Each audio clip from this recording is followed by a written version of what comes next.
وہ کام جس کی وجہ سے غسل واجب ہوتا ہے اسی سے شروع کرنا پڑے گا اسے، تاکہ غسل واجب کب ہوتا ہے، اور پھر انشاءاللہ میں اس کا طریقہ آپ کے سامنے رکھوں گا کہ غسل کب واجب ہوتا ہے کہ انسان پر، کب اس کے لیے ضروری ہے کہ وہ غسل کرے. ٹھیک، تو اس معاملے میں یاد رکھیے چند ہی چیزیں ہیں، اس کو اگر یاد رکھ لیں تو بہت آسان ہوتا ہے، ورنہ بہت سے لوگ ہوتے ہیں چیزوں کو یاد نہیں رکھتے اور بعد میں پریشان ہوتے یہ ہوا یا نہیں ہوا، یہ کرا. جیسا کہ وضو ہے، وضو ہوا نہیں ہوا شک، غسل ہوا نہیں ہوا شک، نماز ہوئی نہیں ہوئی شک، ہر عبادت میں شک کرتے ہیں. لیکن اگر آپ علم حاصل کریں یاد رکھیے مسائل کا، تو آپ کی عبادتوں میں مضبوطی پیدا ہوتی ہے، آپ اس میں شبہات اور شکوک اور شیطان کی طرف سے جو وساوس ہوتے ہیں اس سے بچ جاتے زیادہ تر. ایسے وساوس جو آپ کی عبادتوں میں شک ڈالتے ہیں کہ بھائی غسل ٹوٹ گیا ہوگا، وضو ٹوٹ گیا ہوگا، ہے نا، ناخن بڑے پتہ نہیں نماز ہو رہی نہیں ہو رہی، مطلب علم ہی نہیں اس چیز کا، فلاں چیز ہوگی تو اب میری نماز ہونگی نہیں ہونگی. تو اگر علم ہو جائے تو آدمی مضبوط ہوتا ہے، کم از کم اپنی عبادتوں میں وہ کشمکش میں نہیں ہوتا ہے اور ہاں اور نہ کے بیچ میں نہیں کرتا، یقینی کرتا ہے کہ عبادتیں ہو رہی میری. ٹھیک ہے، تو اس بات کو ہم سمجھیں. تو غسل کب واجب ہو جاتا ہے وہ چیز ہم دیکھتے ہیں. کب غسل ضروری ہے؟ تو پہلی چیز جنابت سے غسل واجب ہو جاتا ہے. یاد رکھیے جنابت سے غسل واجب ہو جاتا ہے، یعنی مرد اور عورت جمع کر لے، ہم بستری کر لے ایک دوسرے سے، تب بھی غسل واجب ہے.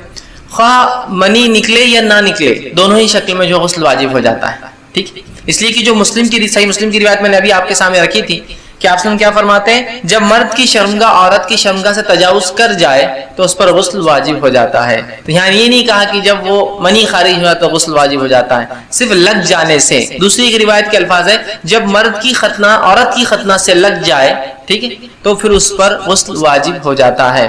تو سب سے پہلی چیز جس کی وجہ سے غسل ٹوٹ جاتا ہے یا ہم پر غسل واجب ہو جاتا ہے، دونوں ہی باتیں ایک ساتھ یاد رکھیں، ٹوٹ بھی جاتا ہے ان چیزوں سے اور واجب بھی ہو جاتا ہے. تو اگر میں کہہ رہا ہوں غسل واجب ہو جاتا ہے مطلب ٹوٹ جاتا ہے تبھی واجب ہو جاتا ہے. ٹھیک، تو سب سے پہلی چیز جس وجہ سے غسل ہم پر واجب ہوتا ہے وہ یہ ہے کہ جب انسان ہم بستری کر لے، جمع کر لے، چاہے منی خارج ہو چاہے خارج نہ ہو، دونوں ہی شکل میں اس شخص کو جو ہے اور اس عورت کو جو ہے، اس مرد کو مطلب شوہر کو اور اس بیوی کو، دونوں کو غسل لینا پڑے گا. یاد رکھیے یہ پہلی چیز ہے جس پہ غسل ہم پہ جو ہے واجب ہو جاتا ہے. یاد رکھیے. ٹھیک، اسی طرح کسی نے ایک سوال کیا جمعہ کی کتنی مدت کے بعد غسل کیا جا سکتا ہے؟ جمعہ کی کتنی مدت کے بعد، اچھا جمعہ کی کتنی مدت کے بعد غسل کیا جا سکتا ہے؟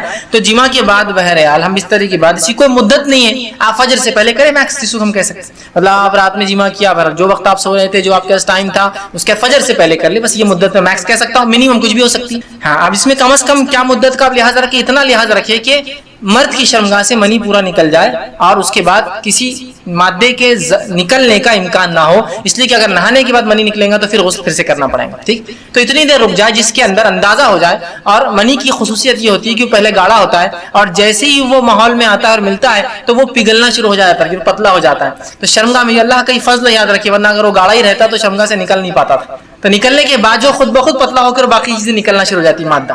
تو بہرحال اتنی دیر آپ رکے رہیں جب وہ پورے نکل جائے، جس کے لیے مختلف وقت ہو سکتے ہیں، انسان اپنے اعتبار سے جانچ لے، آدھا گھنٹہ، ایک گھنٹہ، بہرحال وہ ڈیپینڈ ہے. بہرحال میں اس کے بارے میں کوئی واضح یا کلیئر بات نہیں کر سکتا ہوں، اس کے اعتبار کر لے. اس لیے کہ اگر اس نے فوراً کر لیا اور پھر منی نکلا اس کے بعد تو پھر غسل کرنا پڑے گا. ٹھیک ہے، تو پورا منی نکل جائے تو اس کے لیے وہ یہ کام کرے کہ انسان ہم بستری کرے، اور ایسا ہم بستری کرے کہ پیشاب کا کچھ حصہ روک کے رکھے تو ابھی اس نے نہ کیا ہو. اس کے بعد ہم بستری کر لے. ہم بستری ہونے کے بعد اگر اس کو جلدی غسل لینا ہے تو اس کے بعد تھوڑی دیر وہ رکا رہے 15-20 منٹ، جس سے منی پگھل جائے گا. اس کے بعد پیشاب کر لے تو پھر وہ نکلنے کا امکان پورا ہی ختم ہو جاتا ہے. منی بعد میں اس کا غسل کر سکتا ہے، لیکن ویسا نہیں کرے گا تو پھر امکان بڑھ جاتے ہیں کہ منی نکلتا رہے گا بعد میں. تو منی نکلے گا تو غسل نہیں ہوگا. تو رک جاؤ اتنی دیر جتنی دیر میں آپ کو لگتا ہے، اور یہ ڈیپینڈ ہے ہر انسان کے اوپر. اب غسل کا طریقہ کیا ہوگا؟ آپ حمام میں داخل ہوئے، چاہے پانی بکیٹ میں ہو، چاہے رننگ واٹر ہو، آپ کے شاور سے آتا ہو یا کوئی اور ذریعے سے آتا ہے. مختلف چیزیں آج کل ہوتی ہیں. شاور کے علاوہ بھی دیواروں میں سے پانی نکلتا ہے آج کل، نیچے سے اوپر تک سسٹم ہوتا ہے اور پورے آنگن پانی اڑتا ہے. آدمی کانچ کے ہوتے ہیں جنرلی، اندر چلا جاتا ہے اور اس میں سے پورے پانی نکلتے ہیں. بہرحال مختلف چیزیں اللہ نے دے رکھی ہے لوگوں کو، تو لوگ استعمال کرتے ہیں. بہرحال جو بھی ہو آپ 3 بار وہ کریں گے. اپنی شرمگاہ یا جو وجہ بنی ہے آپ کی غسل کی، وہ غلاظت کو آپ زائل کریں گے.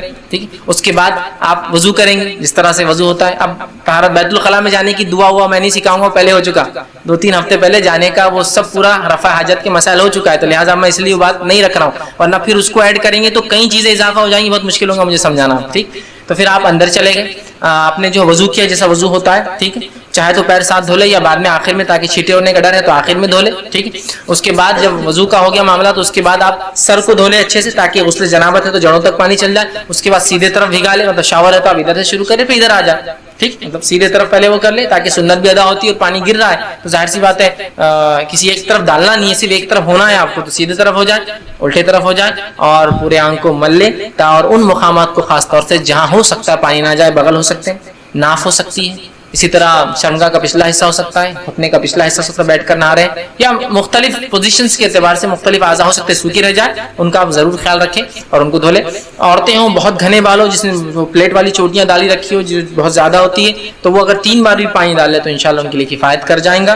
سہولت ہو تو بہت اچھی بات ہے, دھو لے, نہ ہو تو بہرحال ان کے لیے یہ سہولت بہرحال شریعت نے دے رکھی ہے, اور پورا جسم جو ہے وہ کر لے مکمل. یہ بہرحال غسل کے تعلق سے کچھ باتیں تھی. بہرحال اس معاملے میں یہ بھی ہو سکتا ہے کہ مرد اور عورت یاد رکھیے ایک ہی برتن سے غسل لے سکتے ہیں. ایسا ہو سکتا ہے کہ گھر میں حمام ہو, نماز کا وقت کم ہو, یا دوسرے مسائل ہو کہ گرم پانی بعد میں نہیں ملے گا, تو میاں اور بیوی, مرد اور عورت جو ہے ایک ساتھ نہا سکتے ہیں, ایک برتن میں سے پانی لے سکتے ہیں. یہ بات میں اس لیے رکھ رہا ہوں کہ بہت سے لوگ یہ سمجھتے ہیں کہ عورت کا بچا ہوا پانی ناپاک ہوتا ہے. ایسی کوئی صحیح روایت نہیں, اس لیے کہ ماں عائشہ کی ایک روایت آتی ہے رضی اللہ عنہا, جو ہے یہ صحیح روایت ہے کہ وہ کہتی ہے کہ آپ صلی اللہ علیہ وسلم میں نے غسل جنابت ایک ہی برتن میں سے, ایک ہی ٹب میں سے لیا, کہ میں ایک بار لیتی اور اپنے آپ کو دھوتی, اور پھر آپ ایک بار لیتے ہو مگ اور اپنے آپ کو وہ کرتی. رات کا وقت تھا, ٹھیک ہے, تو اس سے پتا چلا کہ بیک وقت میاں بیوی نہا بھی سکتے ہیں, اور کامن پانی یوز کر رہے تھے دونوں, ایک ہی ٹب میں دونوں ہاتھ ڈال کر ایک ہی مگے سے دھو رہے تھے. مطلب ایک بار میں عائشہ لے کے اپنی باری کری تھی, ایک بار آپ سمجھ جیسا کہ وضو کرتے ہوتے ہیں 2 مرد اگر وضو کر رہے ہیں تو ایک کے بعد ایک, تو ویسا وہ دونوں مل کر شیئر کر رہے تھے. اس سے پتا چلا کہ عورت کا بچا ہوا پانی ناپاک نہیں ہوتا, یہ عورت جس پانی میں ہاتھ ڈالے وہ ناپاک نہیں ہوتا ہے. اور دونوں بھی جنابت کی حالت میں تھے, مطلب میں عائشہ بھی ناپاک تھی اور وہ بھی تھے, لیکن دونوں نے پانی ہاتھ ڈال کر لیا. تو اس سے بات سمجھ میں آ رہی ہے کہ وہ بات درست نہیں کہ عورت کا بچا پانی ناپاک نجس ہوتا ہے. بہت سے لوگ سوال کرتے ہیں کیا گھر میں عورتوں نے جو پانی استعمال کیا ہم کر سکتے ہیں؟ بالکل آپ کر سکتے ہیں, اس لیے کہ ویسے بھی پانی کی قلت ہے, آپ بالکل یوز کر سکتے ہیں, کوئی مسئلہ نہیں. اس لیے کہ اس کے تعلق سے کوئی ممانعت کی کوئی روایت نہیں ہے, بلکہ یہاں تو صحیح روایت ہے کہ دونوں نے ایک ہی ٹب میں سے پانی لیا, وہ ہاتھ ڈالتی ایک بار, وہ کہتی میں لیتی, پھر آپ ہاتھ ڈالتے اور آپ لیتے.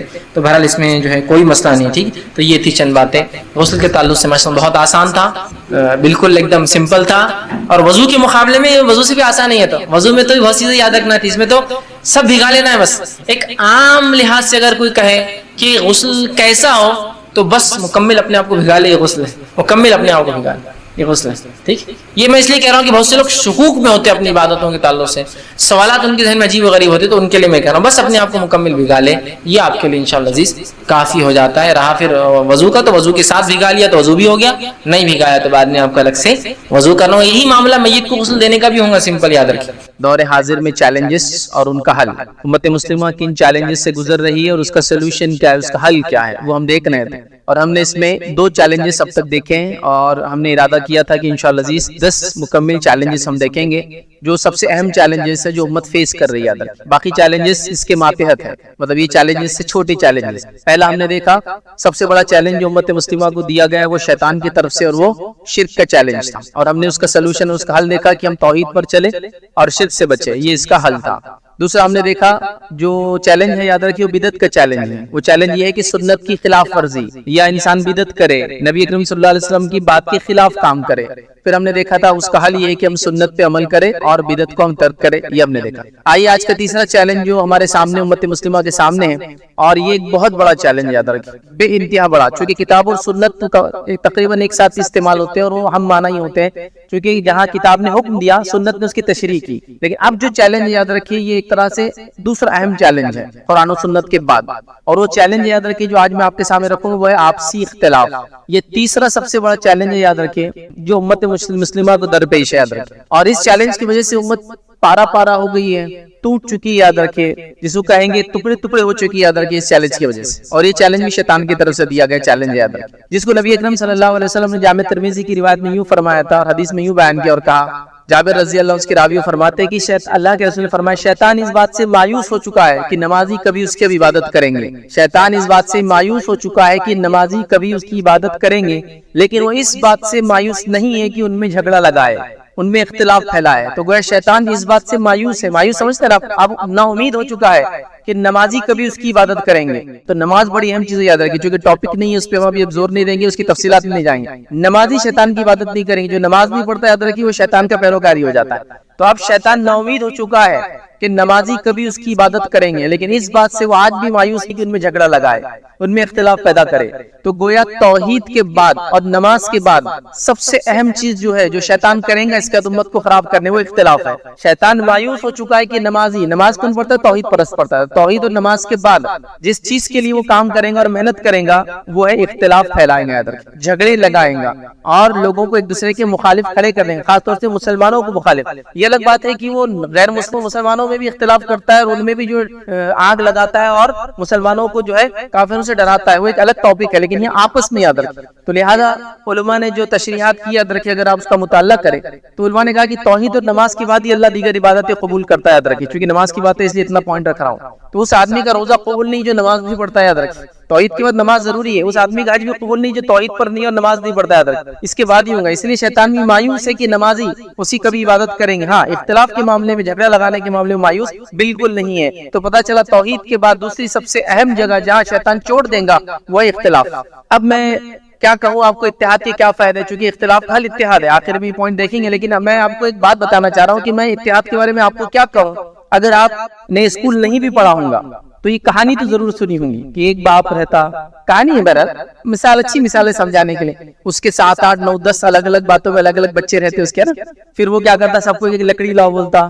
سارے بچے جا کے ایک لکڑی جمع کر کے لاتے ہیں. پھر وہ سب کو بولتا ہے لکڑی کو الگ الگ، مطلب 2 2 لکڑیاں لاؤ بولتا ہے. پھر ایک ایک لکڑی آپ میں لے کے توڑو بولتا ہے، تو لکڑیاں ٹوٹ جاتی ہیں. اس کے بعد وہ بولتا ہے وہ پوری لکڑیاں جو 2 2 لائی تھی نا سب نے، ایک ایک تو ٹوٹ گئی، دوسرے ایک ایک جمع کر کے گٹھا بنا دیتا ہے، اس کا ایک ساتھ بائنڈ کر دیتا ہے، ان کو جمع کر لیتا ہے. اب کہتا ہے توڑو، تو وہ ٹوٹ نہیں پاتا ہے. تو گویا ایک آدمی جو اسکول نہیں بھی گیا تو اس کو اتحاد کی برکتیں، اتحاد کے فائدے یہ بتائے جاتے ہیں. اتحاد کے کیا فائدے یاد رکھیں. دنیا کے اندر ایون جسو کہیں گے دنیا کے اندر جو اینیمل کنگڈم ہے، جو جانوروں کے جو اللہ رب العزت نے مختلف مخلوقات بنائی ہیں، وہ بھی جانتے ہیں اتحاد کی برکت کیا ہے. بڑے جانور کبھی بھی الگ ہوتے ہیں لیکن چھوٹے جانور کبھی بھی اتحاد کے ساتھ رہتے ہیں. چوٹیوں کو دیکھیے کبھی بھی گروہ میں ملیں گے، ایک چوٹی نہیں رہتی کبھی بھی. مچھلیوں کو دیکھیے بڑی مچھلیاں اکیلی ہوتی ہے، چھوٹی مچھلیاں کبھی ایک نہیں رہیں گی. ہزاروں لاکھوں کروڑوں کی تعداد میں ایک ساتھ جاتی ہے، جس کی وجہ سے بڑی مچھلیاں بھی ان سے ڈرتی ہے. یہ ساری دنیا کے اندر ہوتا ہے، یاد رکھیں. لیکن کیا بات ہے، وہ مسلمان جو ہے اتحاد بھول گیا تھا اور اختلاف کو اتنا پسند کیا ہم نے، اتنا پسند کیا جس کی کوئی انتہا نہیں. اب میں مثال دیتا ہوں بات سمجھنے کے لیے. مسئلہ اصل کیا ہے؟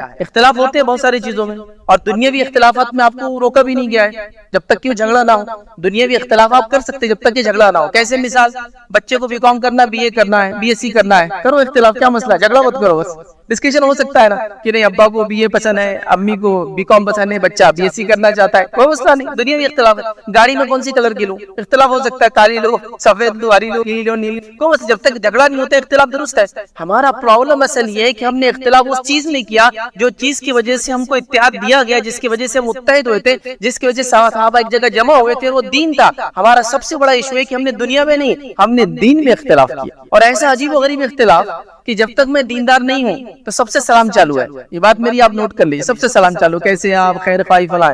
میں جیسے جیسے دیندار بنتا جا رہا ہوں ویسے ویسے لوگوں سے کٹتا جا رہا ہوں، ویسے ویسے لوگوں کو برا کہتے جا رہا ہوں، ویسے ویسے میرے اختلاف بڑھتے جا رہا ہے، ویسے ویسے میں لوگوں کو حقیر سمجھنا شروع کرتا ہوں، ویسے ویسے لوگوں کو سلام بن کر شروع کرتا ہوں، ویسے ویسے لوگوں کو کافر سمجھنا شروع کرتا ہوں، اور سارے کافروں کے سمندر میں اکیلا مومن میں گھومتا رہتا ہوں بس. کیونکہ میں مسلمان ہوں، اب صرف سب تو کافر ہے نا، یہ جماعت کافر، وہ مسلک کافر، وہ لوگ کافر، وہ گروہ کافر، یہ سب کافر، وہ فلاں ہے نا. یہ ساروں کو میں ٹیگ اور لیبلنگ دینا شروع کرتا ہوں. ہوتا ہے نا ایک پروڈکٹ دکان میں بکنے آتا ہے تو آج کل نیا سسٹم ہے، آپ ٹیگ مارتے تاکہ وہ آپ اسکین کوڈ سے اس کو کریں نا، ٹیگ لگاتے تو میں لیبلنگ شروع کر دیتا ہوں. اچھا وہ تو بدعت ہے. اس حد تک یہ لیبلنگ کا سسٹم چلتا ہے کہ اپنے باپ اور ماں کو بولتا ہے میری ماں مشرک ہے، میرا باپ بدعتی ہے، میرا چچا فلاں ہے، میرا یہ، اتنا اس کا لیبلنگ چالو ہو جاتا ہے. تو مسئلہ یہ ہے کہ ہم اگر دنیا میں اختلاف کرتے جب تک کہ جھگڑا نہ ہو تو یہ جائز اختلاف ہے اور ہوتا بھی ہے. سمجھ کا اختلاف ہے نا، بزنس کی ٹیکنیک کیسے استعمال کی جائے اس کا اختلاف، کون سا کورس کیا جائے اس کا اختلاف. پرابلم ہمارا یہ ہے کہ ہم نے دین میں اختلاف کیا اور اس کو سینٹر پوائنٹ بنا دیا. مطلب جیسے جیسے میں دیندار ہوتا جا رہا ہوں ویسے ویسے لوگوں سے دور ہوتے جا رہا ہوں. میں آپ کو ایک مثال دیتا ہوں، صرف غور کرو اس کو.